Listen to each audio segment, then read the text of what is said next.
go. Welcome back to Progressive Soup. I'm Emily Volpintesta, filling in today for David Stevenson, who's out of the studio, and our guest today is Joe Niola, our resident Bernie Sanders supporter expert. But today, he is a therapy dog owner. Yes. Okay. And Caretaker. Yeah. That's right. And here we are with Chance. And Chance is what kind of a dog, did you say? He's an Australian Red Border Collie. Okay. That found himself in a shelter in Briarcliff. And New he York. was adopted. Right. And by a friend of yours. By a friend of mine. Yeah. And when she adopted him, he was like 33 pounds. Right. Then when he got to be about 43 pounds, she couldn't handle him. And that's when she suggested I take him. And you were saying he may have been from the South. Oh, yeah. Yeah. He appears to have come up from Mississippi. Okay. That's the documentation seems to indicate. And as we spoke before, right. He was in a kill kennel down in Mississippi. In Mississippi. Okay. And because of Katrina. Of course, of Katrina. Yeah. So some people were killed. Some pets were locked in homes and couldn't get out. Right. And I'm sure that while he was in Mississippi, right, in the kennel, if his providers, were capable, if they were alive, if they were interested, if they wanted him back, I'm sure they could have found him. Right. But there was no response, and people from up here had come down to rescue these dogs that were in the kill kennels before they were killed, and brought them up here. Okay. And that's where this friend of mine had found him. Right. And like I say, when she got him, he was like 33 pounds. Which is small. It's not that small, but she felt she could handle him. Right. He also had heart ringworm. Oh, he had heartworm. Yeah. And she That's right. She nursed him back to health. And gave him a second chance at life. That's how he got his name, Chance. So now she calls him Chance. Yeah. I think his name on the papers might have been Barney or something like that. So, okay. Some people, they think of that purple dinosaur and they don't want to name Barney. Right. So she decided to call him Chance. Wow. Well, anyway, as time went on, she had to get hip surgery, as I mentioned. And after her hip surgery, when she had after her physical therapy, she wanted him back. He was 43 pounds. She couldn't handle him. Wow. Yeah, she wanted me to keep him if I could, which I did. And I've had him now for at least 5 years. And I see he wears some kind of a uniform called, it says Delta... Yes, Delta Society. Okay. Delta Society, What's that? Pet Partners. Delta Society decided very recently just to call themselves Pet Partners. Okay. And when I had him, one of the things that we decided to do was agility classes. Right. That was a very fun experience, and they also offered a course in pet therapy. Right. So we took the course in pet therapy. Wow. And I had to take a written test so that I knew what the parameters of a pet therapy partner would be, and he had to take a sort of a field test in front of an evaluator to determine that he would be able to handle himself well when wheelchairs were coming through and when people were on crutches and with other people on walkers, and that he was not going to be freaked out, so to speak. Yeah, never 20 people touch him. 20 people petting him. And I remember, it's interesting, one of the evaluations has to do with a loud sound crashing in front of you. Wow. And so you don't know when that's coming. Right.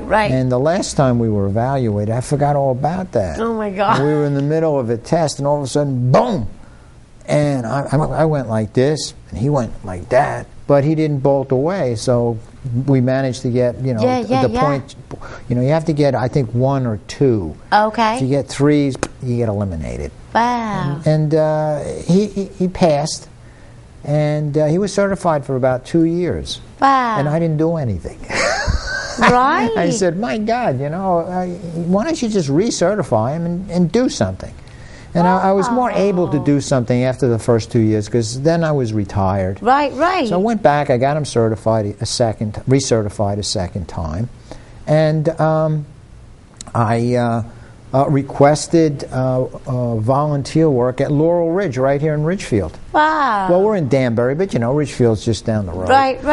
And it's a nursing home, Laurel Ridge. Healthcare center. Oh, okay. And it seemed as though we kind of hit it off pretty well there. Yeah. And we visited the residents on the third floor, and then we started visiting residents on the second and third floor. And now we go 2 times a week, and we visit residents on 3 floors. Wow. And I must say, they look forward to seeing him. Oh, yeah. I mean, if I happen to go there without him for any reason, it's, where's the dog? Yeah. No. They really enjoy his company. And not only that, there are some tricks that he learned in the agility class. Oh. So, we can even put on a little show for the residents, and they love that. It's like a second career for you. In a way it is. Yeah. It is. And he was a little anxious about it at first. I mean, all these people petting him all the time.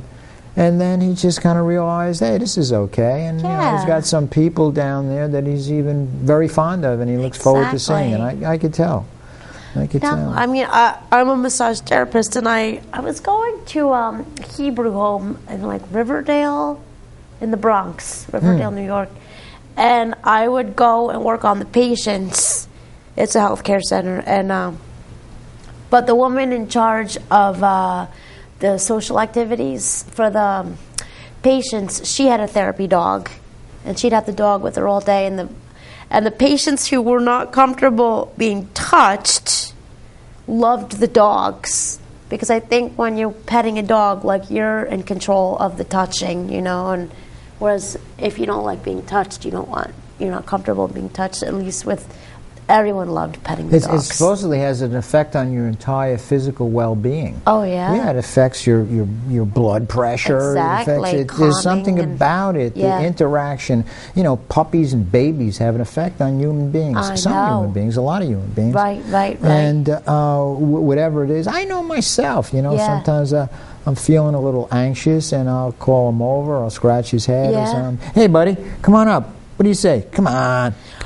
We even had started the last show, come on. When I was little. Folks want to see you. Hop up. Hey, come on. And I was going through a tough time. There he is, huh? My dad would bring me to the pet shop at the Danbury Mall and to pet the puppies, and and even your friend had given you the dog. She started out going to the shelters to pet the dogs. Right. There's something. She would go. I don't know if she could even pet him in the shelters. I think maybe she just wanted to kind of see them. Right. But, she saw him. Hey, Chance, come here for a minute. I want to take this off so that we can show people. I have a friend who has a therapy this is just a little vest. Oh, okay. Sort of like a uniform. Right. So that when he goes into a facility, they know that he has credentials. Right. And it's interesting. Right. Bernie's watching. Yeah. That's God talking. This is God. Okay. I guess what he's trying to say is eventually we have to start talking about Bernie Sanders. Oh, okay. No, I'm just, I have a friend who works with therapy dogs, and she goes to Newtown, a lot of the kids, and the after effects of the shooting in 2012, she brings the dogs to the schools. Kids who've been through traumatic situations. Oh, definitely. And sometimes they bring dogs to libraries, and they sit and for reading, and it's just, it all works out really well. I mean, when I bring him to Laurel Ridge, I'll bring him. He sits down, and people are just and there's one young, well, he's not an elderly fellow, right, who had dogs, and he sees the dog, and it just kind of makes him feel good. Right. Yeah. College campuses, like I said, I do a chair massage at a lot of college campuses, and especially during exam times, they call it like stress relief week. Oh, yeah. And we have people who bring their pet therapy dogs. Speaking of stress, and one of the things that sticks in my mind is young veterans, coming back from places like Afghanistan and Iraq, where, you know, their nervous system was always on edge. Exactly. That constant fight or flight, you know. You know, and then they had to go around corners. Yeah. All right, not knowing what's on the other side of the corner, whether or not they were going to get their heads blown off. Exactly. Okay, it's just horrible. Yep. Okay, so the veteran comes home. It's time for him to buy groceries. Right. So he goes to his local Stop and Shop. Okay. Right. And, you know, when you're in one of those grocery stores, right, you have to go around corners in order to get, you know, the cereal. You go around another corner, and, you know, you get your pasta. Okay? I all never of a thought sudden, about that. No, well, okay, so the veteran goes into the store, and he walks down the aisle, and he gets to the corner, and all of a sudden it's... Oh, my God. Freezes. Yeah. Freezes. Somebody behind there. Come on, excuse me, can you move your cart? Oh, wow. And tension builds up. Wow. And he has to get out of that store before he explodes and creates havoc in the store, maybe injures somebody. Wow. Answer. Are you ready? Therapy dogs. Service dog. Wow. Service dog. Trained a little differently. Yes. Service dog goes into the store with the vet. Service dog is trained to go around the corner first for the vet. Wow, to make sure it's okay. Takes the pressure off. Yes. Door goes around the corner. The vet now can go around the corner. Yes. The vet can then project a certain amount of confidence into the dog, or maybe the dog is projecting that confidence into the vet. Wow. So, you know, what vet dogs can do is just simply unbelievable. And all that stress that they have to go through because they had to become so dehumanized in order to do the job they had, in order to kill. All right? So it's absolutely amazing. Is that something that actually exists, or an idea that you had? Oh, what I just told you? Yeah, the vet dogs. No. They're doing this now. They have dogs for vets. Wow. They have dogs for people that are traumatized. Yeah, they have. There's an actual program called Vet Dogs. You can contribute to it. Go online, you know, click in Vet Dogs, and you'll find more about that. Wow. You know, you get pet therapy dogs, you get vet dogs. Oh my gosh. Dogs that... No idea. Oh yeah, people that are incapacitated to the point where they may have difficult getting in and out of their houses. Yeah. Okay, the dog can be trained to actually turn the doorknob, open it up. Dogs can be trained to do a number of things. Wow. People don't realize what the canine, what a gift the canine is to mankind. I had no idea. Not too many people do. Wow. But, yeah, I've never really had a dog, but people I know who are dog lovers just love dogs like more than anyone, you know, human beings, you know. Dogs can be trained to dance with choreographic precision. Wow. I was amazed to see this on a YouTube video. I don't know if I could ever find it again. Wow. But the dog was trained. I mean, I'm watching this, I'm listening to the music, I'm watching the dance steps, and I'm absolutely, you know, amazed. Wow. Sometimes you'll watch some of these agility championships on TV. They're also part of it's also part of the Westminster Dog Show program now. Right. And you know, you're amazed. Right. But it's really insignificant in relation to what they can do. Right. And their sense of smell is beyond our comprehension. Right. If I went into the supermarket that's amazing. And shopped. Right. When I came back, he would say, oh, he was in the meat section. Oh, he was handling the chicken. Oh, why didn't he buy the steak? He was there too. Really? Yes. You know he's thinking all that.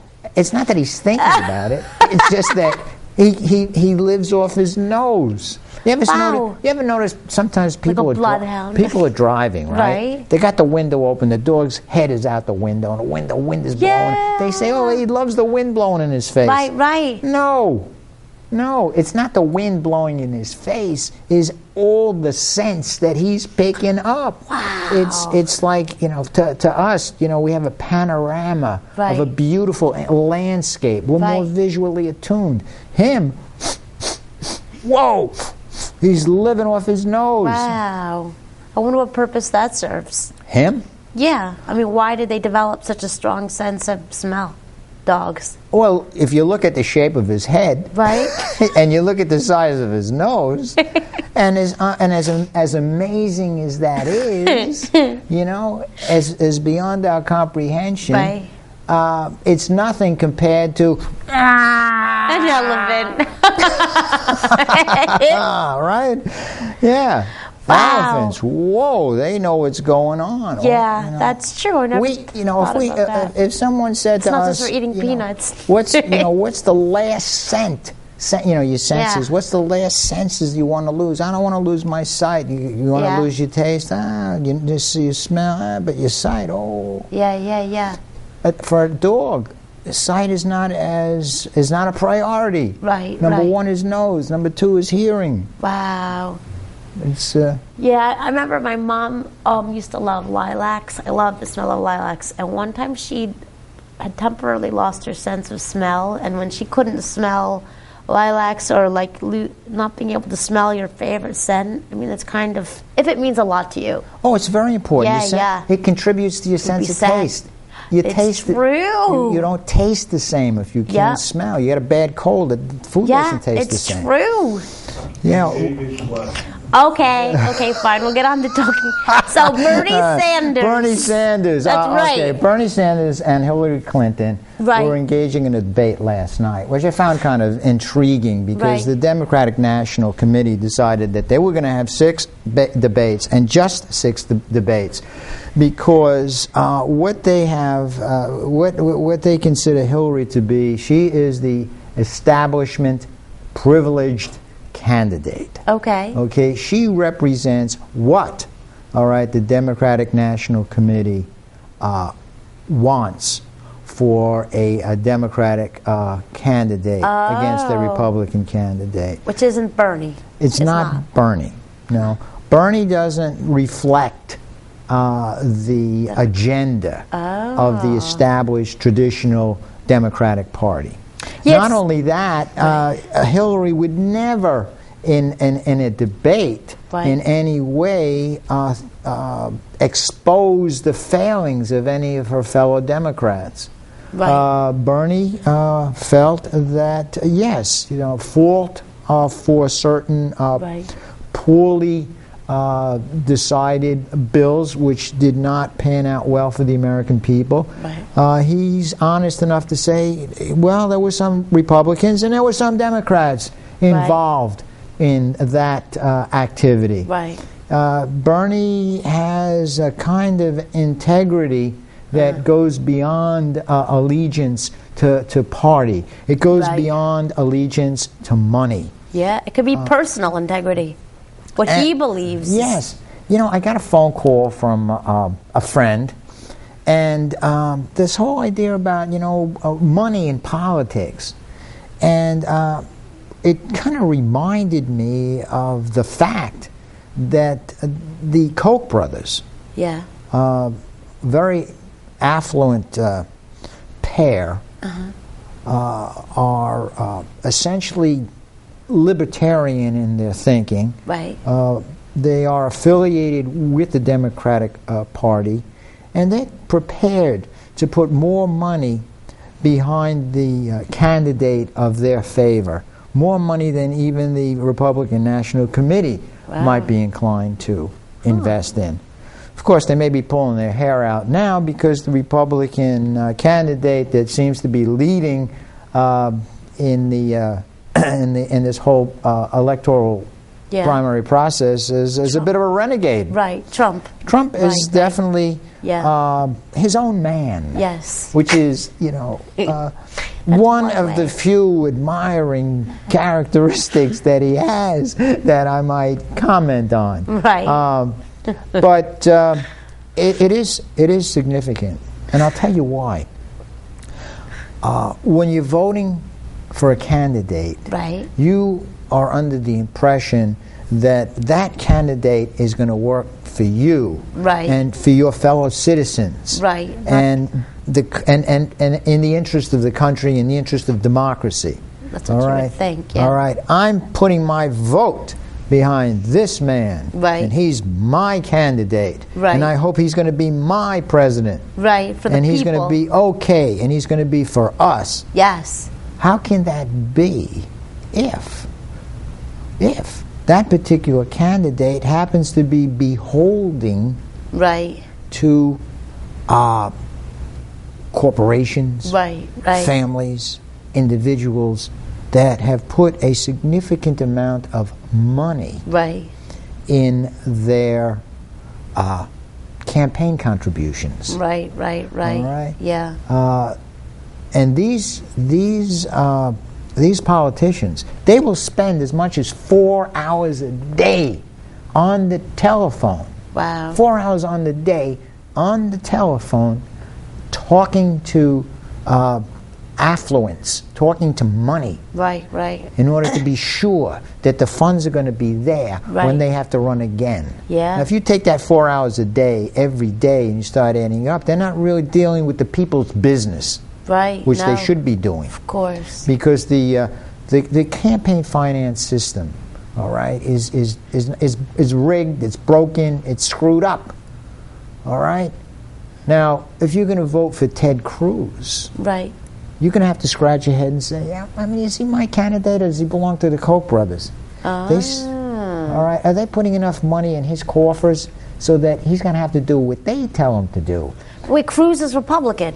Yes. And you said Koch brothers are Libertarian Democrat. I thought you said no. Okay. Libertarians tied into the Republican Party. Oh, that's what I thought. Okay, that's okay. I thought you'd said now, the same thing. Now, if you look at somebody like Trump, you know, as bizarre, right, and as outrageous, right, and as embarrassing as he is, right, the Koch brothers are not inclined to put any money behind him. Do you know why? They're embarrassed by him, though? No, because they have no guarantee from him that he's going to play ball according to their rules. It's conceivable. 5 minutes. It's conceivable that he will say to them, thanks for your money, but I think this particular bill is not really in the best interest of the people. So, screw you. He could. See? Right. So now the Republican big money doesn't know where to put its big money. Right. Because it's easy to put your big money behind an establishment candidate that you have bought. Right. You follow? But let's move away from the Republican problems. Okay. And let's talk about the Democrats. Problems. Okay? Bernie Sanders, does not have any big money behind him. He does not want any big money behind him. Or grassroots. Because what he is saying is, I don't have big money behind me. I'm not bought.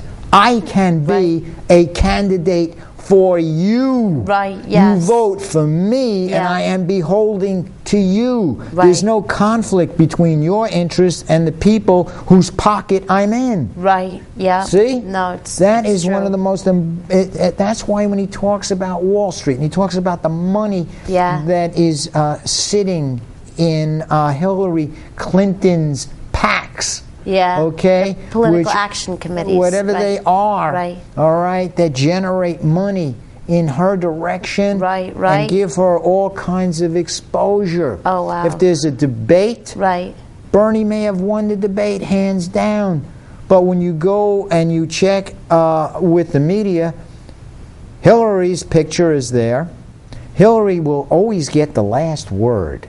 You have noticed that. Oh, in the debates? Oh, yeah. Well, we'll start off with Mr. Sanders. Right. Then she gets the last word. Right. Or now that the debate is over, well, Mr. Sanders will have a word, and that will be followed by Hillary's last word. Right. Because she's the privileged candidate. Hey, 3 minutes. Wow. So, what was the whole scandal about Hillary with the emails?